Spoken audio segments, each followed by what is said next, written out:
That closed door may not be sabotage. It might be strategy.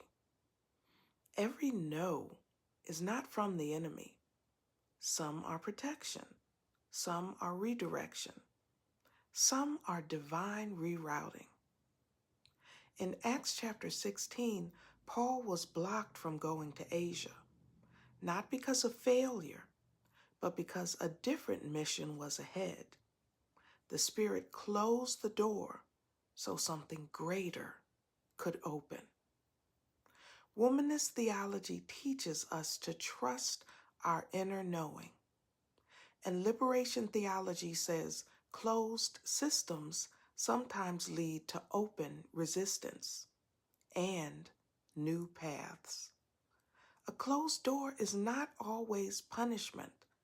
Sometimes it's a pivot. Today's challenge: bless one door that closed in your life.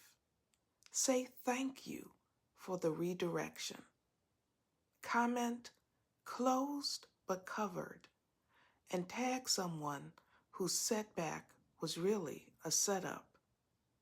From the mouth of a daughter of thunder, some doors close so your soul can open.